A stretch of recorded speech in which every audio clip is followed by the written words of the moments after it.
मैंने अपने दोनों जेठों को फैमिली समेत चलता कर दिया था इस घर से। फिर जब तक मेरी सास जिंदा रही ना, मेरे कंट्रोल में थी। पुरानी खिलाड़ी हूं मैं इस घरेलू सियासत के मैदान में। लो भाई, इस तरह तो हो गया तुम्हारी लड़की का रिश्ता। क्यों, क्या हो गया भाई? उन्होंने कहा है कि उन्हें किसी ने फोन करके बताया है कि लड़की चोर है। अपनी ही भाभी का मुंह दिखाई का नेकलेस चुरा के बेच खाया है उसने। मुझ पे तावीज चलाएगी तू, कंजर औरत!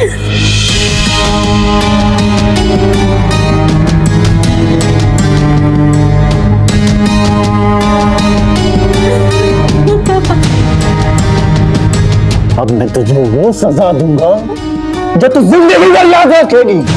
बहू बेटी ड्रामे के आने वाले एपिसोड में आप ये देखेंगे कि पिछले एपिसोड में आपने देखा था कि जो हदीका की सास होती है वो उसको उसके मेके भेज देती है, लेकिन जो उसकी माँ होती है वो फिर उसको समझाकर उसके ससुराल वापस भेज देती है और उसको कहती है कि तुम सब कुछ फरहान को सच सच बता दो। और वो अपनी माँ से कहती है कि मैं कुछ भी फरहान को सच सच नहीं बता सकती क्योंकि उनको मेरी किसी भी बात पर कोई भी यकीन नहीं है।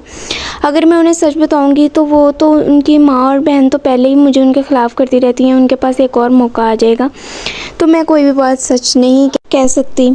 इसके बाद जो हानिया होती है वो अपनी सारी बातें अपने दोस्त के साथ डिस्कस करती है और वो कहती है कि और उसकी दोस्त उसको मशवरा देती है कि अब एक और मौका जो है आप लोग अपनी भाभी को घर से निकाल दो, फिर ही कुछ तुम्हारे रिश्ते के बारे में हो सकता है, उसके अलावा तुम्हारे रिश्ते के बारे में कुछ भी नहीं हो सकता, वही हर चीज़ में रुकावट है। तो वो उसको एक और तरीका बताती है जिसके बाद वो कहती है कि ये तरीका अपनाओ, इसके बाद वो तुम लोग उसको घर से बाहर निकाल सकते हो। बात सुनने के बाद जो हानिया होती है वो कॉल बंद कर देती है और उसकी जो माँ होती है वो आकर उसको कहती है कि ये काम करना तो बहुत ही आसान है, मेरे साथ मेरे 2 जेठ रहते थे, मैंने शादी के बाद उन दोनों का अलहदा करवा दिया और जो मेरी सास थी वो मेरे साथ रहती थी और जब तक वो ज़िंदा रहीं वो मेरी हर बात में हाँ में हाँ मिलाती रहीं, वो मेरी साइड लेती थी और मैं तो इस तरह के काम करने में पहले ही खिलाड़ी हूँ, तो ये काम कौन सा बड़ा है, ये तो मेरे दाएं बाएं हाथ का खेल है, मैं कर दूँगी सारा कुछ, तुम टेंशन ना लो। चाहे इसके कि वो अपनी बेटी को समझाएं उसकी गलतियों पे उसको कहें, वो सारा का सारा इल्ज़ाम अपनी बहू पर दे देती हैं।